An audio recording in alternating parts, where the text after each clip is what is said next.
में आगे बढ़ेंगे। हरियाणा विधानसभा सत्र की आखिरी दिन की कार्यवाही खत्म हो गई है। ये सत्र 4 दिन चला है। आखिरी दिन मंगलवार की शुरुआत में कांग्रेस एमएलए अशोक अरोड़ा ने चंडीगढ़ में नई विधानसभा का मुद्दा उठाया। उन्होंने कहा कि पंजाब की आपत्ति गलत है।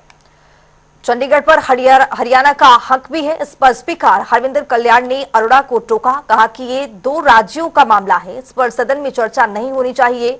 वहीं सरकारी भर्ती पर पूर्व सीएम भूपेंद्र सिंह हुड्डा और शिक्षा मंत्री महिपाल ढांडा भिड़ गए। हुड्डा ने कहा कि राज्य के बेरोजगार युवा नौकरी के लिए दूसरे प्रदेश में जा रहे हैं। यहाँ पीएचडी और एमफिल करने वाले चपरासी की नौकरी की लाइन में लगे हैं।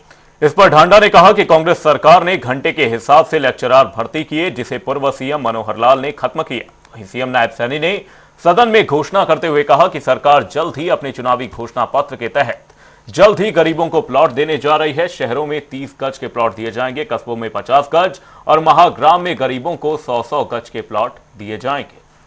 तो महाग्राम सरकार की योजना है। इसके तहत सूबे के बड़े गांवों को शामिल किया गया है। इन गांवों में सभी मूलभूत सुविधाएं दी जाएंगी। उन्होंने कहा है कि सरकार गरीबों को 5 लाख का प्लॉट देगी। मुख्यमंत्री की ओर से सदन में यह घोषणा की गई है।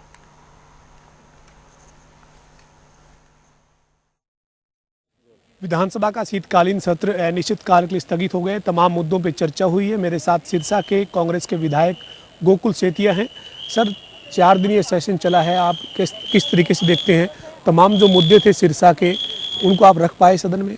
बिल्कुल, बहुत बढ़िया तरीके से स्पीकर साहब ने पूरी हर जितने भी फ्रेशर्स थे सबको मौका दिया बराबर का, और हमें भी बहुत अच्छे से अपनी बात रखने का मौका मिला। जो पिछले कुछ सालों से हमारे सिरसा के मुद्दे जो विधानसभा के अंदर दबे आ रहे थे, तो मुझे खुशी है कि मैं उनको स्पीकर साहब की उपस्थिति में सरकार के संज्ञान में लाने में कामयाब हुआ। और उसमें बेशक हमारे मेडिकल हॉस्पिटल की बात हो, मुख्यमंत्री साहब से जब हमने रिक्वेस्ट करी थी कुछ दिन पहले, साथ ही साथ एक्शन दिख रहा है। 21 तारीख को मुख्यमंत्री साहब आ रहे हैं सिरसा, इसके लिए हम तहे दिल से हॉस्पिटल पास करने के लिए और उसका नींव पत्थर रखने आ रहे हैं, उसके लिए हम तहे दिल से उनका धन्यवाद करते हैं। और उसके साथ साथ और भी काफ़ी मुद्दे थे जिन पे मैंने जो भी रिक्वेस्ट करी, उस पे चीज़ों का आउटकम जो है वो पॉजिटिव आता दिख भी रहा है। और आने वाले समय के अंदर मुझे पूरा विश्वास है कि हम सभी अपनी जो मेरी सोच है, जो हमारे काम है, उनको सिरे चढ़ाने में कामयाब होंगे। 4 दिन के इस सेशन में सत्ता पक्ष विपक्ष ने तमाम मुद्दों पे बहस की, चाहे वो डीएपी खाद की बात थी, डेंगू के मामलों की बात थी, लॉ एंड ऑर्डर की बात थी, हर मुद्दे पे बात हुई। आपको क्या लगता है जो नए सदस्य थे, जो नए विधायक चुनकर आए, चाहे वो सत्ता पक्ष में या विपक्ष में या निर्दलीय, उनको पूरा समय मिला है सर बातचीत करने के लिए, अपनी बात रखने के लिए? बिल्कुल बिल्कुल, स्पीकर साहब ने बिल्कुल बराबर पूरा समय दिया। और जिस तरीके से हम कहते हैं कि स्पीकर जो होते हैं वो सबके हितों की रक्षा करने के लिए, सबका बराबर उनकी सुनवाई करने के लिए होते हैं, और इसमें कोई किंतु परंतु नहीं है, सबको बराबर मौका दिया। सिरसा के लोगों की जो आपसे उम्मीदें हैं, उन उम्मीदों पर आप इसी तरीके से सदन में और सदन के बाहर काम करते रहेंगे? बिल्कुल, मेरी ड्यूटी है। इतना बड़ा मैंडेट लोगों ने मुझे दिया। एक सिरसा की ऐसी सीट थी जिसपे कि सारी पार्टियां एक साथ थी, और मैं ये कहूँगा कांग्रेस पार्टी से मैं था, बाकी सभी गुट इकट्ठे थे। तो बहुत बड़ा मैंडेट सिरसा की जनता ने मुझे दिया, तो उनका सेवादार बन के अपना दिन रात एक कर दूंगा। Thank you. हरियाणा विधानसभा की कार्यवाही अनिश्चितकाल के स्थगित हुई है। मेरे साथ उकलाना से कांग्रेस के विधायक नरेश सेलवाल हैं। तमाम मुद्दों पर सदन में बात हुई है। सेलवाल साहब, तमाम मुद्दों में बात हुई, किसानों की बात करें, डीएपी खाद की बात करें, या फिर अन्य जो मुद्दे हैं कानून व्यवस्था की बात करें, हर मुद्दे पर चर्चा हुई है। किस तरीके से देखते हैं आज आप इस 4 दिन के सदन को? देखिए, सदन तो बड़े अच्छे तरीके से चला, विपक्ष को भी बोलने का मौका मिला, परंतु जब हमने कुछ मुद्दे ऐसे थे जिन पे हम बोलना चाहते थे, उसके ऊपर हमें टाइम नहीं मिला। एक मुद्दा था किसान की आत्महत्या का।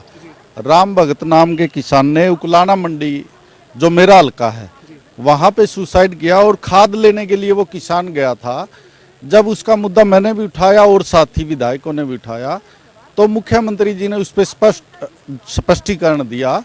तो मुख्यमंत्री जी ने सदन को गुमराह करने का काम किया, और जिन अधिकारियों ने मुख्यमंत्री जी को रिपोर्ट दी, वो रिपोर्ट भी गलत थी। असली रिपोर्ट जो है मेरे हाथ में है, जो मुख्यमंत्री जी ने कहा कि वो किसान जो है खाद लेने नहीं आया था, इसके अंदर जो है उसके जो राम भगत एक्सपायर उसके मामा जी का बयान है कि मेरा भांजा राम भगत कल दिनांक 6/11/24 में करीब 11 बजे दिन अपने घर से बीखेवाड़ा से खाद लेने के लिए, डीएपी खाद लेने के लिए वो उकलाना की अनाज मंडी में गया था। ये जरा दिखाना भैया कैमरामैन। दूसरा, मुख्यमंत्री जी ने कहा सदन में कि उस किसान के नाम कोई जमीन नहीं थी, तो मेरे हाथ में ये फर्द है, इसके अंदर स्पष्ट लिखा हुआ सरव हरियाणा ग्रामीण बैंक जो है दनौदा खुर्द, और 4 कनाल 5 मरले, रजिस्ट्री नंबर 1488, तिथि 23/5/2023, 1.5 लाख रुपए का केसीसी कृषि कार्ड उस किसान के नाम है जिसने आत्महत्या करी, और 5 एकड़ की वो जो है ठेका लेके जो है वो खेती करता। मैं समझता हूँ मुख्यमंत्री जी ने सदन को गुमराह किया पूरे प्रदेश के किसानों से, और जिस किसान का बेटा जिसने खाद की वजह से सुसाइड किया, मुख्यमंत्री जी ने किसानों से माफी मांगनी चाहिए पूरे प्रदेश के, और उस किसान का सारा केसीसी माफ होना चाहिए और उसको जो है आर्थिक मुआवजा भी मिलना चाहिए। मुख्यमंत्री ने और कृषि मंत्री दोनों ने ये कहा कि उनके परिवार ने पुलिस में जो बयान दिया है, हालांकि आपके पास भी रामस्वरूप का जो बयान है जिसमें रामस्वरूप जो है वो मरतकब, लेकिन आप ये कहते हैं कि बयान जो है वो मुख्यमंत्री ने जो सदन में जानकारी दी वो गलत है और ये सही है। मुख्यमंत्री जी ने सदन को गुमराह किया। ये एफआईआर का बयान है उसके मामा का कि वो खाद लेने के लिए कुलाना मंडी गया था। मुख्यमंत्री जी ने ये शब्द छोड़ दिया, नीचे का केवल ये बोल दिया कि वो मानसिक रूप से परेशान था। मानसिक रूप से परेशानी यही थी, कुछ दिनों से उसकी जो है धान की फसल नहीं बिक रही थी, वो समर्थन मूल्य पे देना चाहता था परंतु कम बिक रही थी, उसके बावजूद खाद नहीं मिल रही थी, खाद के लिए वो परेशान था, बाकी और उसे कोई परेशानी नहीं थी। इसके अलावा आप मानते हैं कि किसानों का जो ये मुद्दा है, उकलाना के किसान की जिस तरीके से आपने बताया, इसके अलावा बाकी जो मुद्दे थे उन पे सार्थक चर्चा हुई, आप लोगों को बाकी मुद्दों पे समय मिला है? कर्मचारियों की नौकरी की सुनिश्चितता को लेकर सरकार कह रही कि हमने जो कहा था वो पूरा किया और बिल लेके आए? नहीं, देखिए ऐसा है, उसमें बिल लेके आए परंतु कर्मचारियों का उसमें कॉलेज कैडर के जो है अध्यापकों को इन्होंने छोड़ दिया, और रिजर्वेशन का भी मैं समझता हूँ उसके अंदर कोई प्रावधान नहीं है। कौशल रोजगार की जो नौकरी लगे है उसके अंदर कहीं पर भी एससी का और बैकवर्ड का रिजर्वेशन नहीं है। और मैं समझता हूँ बैकडोर एंट्री, जो खर्ची और बिना पर्ची की बात करते हैं, जो कौशल रोजगार वो पूरा का पूरा खर्ची और पर्ची का है, बिना खर्ची पर्ची के। ये नहीं पता मेरिट कहाँ से बनाते हैं। अगर ये लोग ये कहते हैं कि हम मेरिट पे लेते हैं तो उस मेरिट को जो है साइट के ऊपर डाल ले। कितने लोगों के बीच से आपने वो मेरिट उठाई है, एक एक करके आप नाम निकाल रहे हो, तो उसके अंदर ना रिजर्वेशन ना कहीं मेरिट। तो ये बैकडोर एंट्री जो है खर्ची पर्ची का धंधा इन्होंने बड़े अच्छे तरीके से चलाया हुआ कौशल के नाम से। Thank you. हरियाणा के संसदीय कार्य मंत्री महिपाल ढांडा इस वक्त मेरे साथ है। विधानसभा का 4 दिन का सेशन रहा है, तमाम मुद्दों में बातचीत हुई है। ढांडा साहब, 4 दिन का ये सेशन रहा, लेकिन इस 4 दिन के सेशन में आपने जो चुनाव से पहले वायदे किए थे उन पर भी आपने विधेयक के रूप में मोहर लगाई है। कर्मचारियों की जो जॉब सिक्योरिटी उसको लेकर बिल लेकर आए हैं। किस तरीके से देखते हैं सर इस 4 दिन के सेशन को? देखिए, कांग्रेस की सरकार ने जिस तरह से गलत तरीके से और गलत काम करके जो एक समस्या खड़ी करके गए थे, आज हमने उस समस्या का समाधान कर दिया।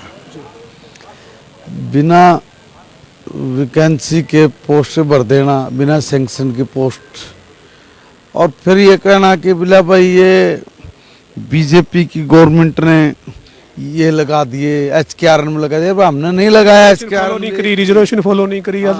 ये पता नहीं क्या क्या बोल रहे हैं, मगर जो चीज बोल रहे हैं न्यू क्यों नहीं बताते? भाई सारे तुम्हारे कारनामे हैं, हमने तो कोई भर्ती नहीं करी, इस तरह से हमने कोई लगाया ही नहीं। तो जो हमने लगाया तो हमें चुक्कर कर मरिए संबंधी। भाई जो तुम करके गए थे उनको हम दुरुस्त कर रहे हैं, बस ये काम है। दुरुस्त नहीं कर रहे, उनको जिंदगी दे रहे हैं। सही पूछे तो उनको सुरक्षा दे दी हमने, तो तुम्हारे लगाए हुए को दिया जो तुम गलत कांड करके जा रहे थे। तो आप ये मानते हैं कि 4 दिन का सेशन जो है ये सत्ता पक्ष और विपक्ष के सभी के लिए जो वो ठीक रहा है, सबको मौका मिला है? सब लोगों को मौका मिला। हर विधायक ने अपनी बात रखी, अपनी विधानसभा से संबंधित भी हर व्यक्ति ने जो अपनी बात रखी है। वाकई में बहुत सौहार्दपूर्ण वातावरण में ये आज हमारा जो सेशन इसका समापन हुआ है। और मैं कहूँगा कि भाई जितने भी नए विधायक थे सब विधायकों ने बहुत अच्छे से इस चर्चा में भाग लिया है। 1.25 लाख के करीब कर्मचारी बनते हैं, चाहे उसमें कॉलेज के लेक्चरर हैं या फिर पॉलिटेक्निकल के अतिथि अध्यापक हैं या HKRN के, जिनको आपने जॉब सिक्योरिटी दी है, तो बड़ा फैसला मानते हैं जिसपे विधानसभा ने भी विधेयक के रूप में मोहर लगा दी है। बहुत, मैं कह रहा हूँ ना कि बहुत पुराना अटका हुआ सिर पे तलवार लटकी रहती थी हमारे इन भाइयों के, आज उसका ठीक फैसला हो गया है। कांग्रेस आज भी अपने द्वारा किए गए काम का ही विरोध करने पे नजर आई हमें। तो कभी कह रहे 229 दिन, कभी कह रहे 240 दिन। ये लोग उनको घंटों के आधार पे भर्ती करके गए थे। इतने घंटे पढ़ाओगे यहाँ पीरियड के हिसाब से, घंटों के हिसाब से। हमने उसको घंटों में नहीं, हमने उसको महीनों में बदल कर महीने की तनख्वाह के हिसाब से कर दिया। अब इनको इन्हों दर्द हो रहा है था हमने क्यों कर दिया। अब यही इनके लिए बस पेट में दर्द होने वाली बात है भाई। अब क्या करें, जो चीज़ समस्या है उसका समाधान, उसका निदान करना जरूरी है। और हमने खुले मन से चुनाव से पहले भी कहा था कि भाई हम लोग जो ये गलत हुआ है आप लोगों के साथ, इसको हम लोग दुरुस्त करें, हमने किया है। हमारे साथ संसदीय कार्य और शिक्षा मंत्री महिपाल ढांडा थे, जिन्होंने तमाम मुद्दों पर बातचीत की। इनका कहना है कि विपक्ष ने जो बातें उठाई थी वो विपक्ष की जब सरकार थी, यानी जब कांग्रेस की सरकार थी, तभी की जो खामियां रही थी उन खामियों को दुरुस्त करते हुए सरकार ने कई जो विधेयक है उनके ऊपर मोहर लगाई है।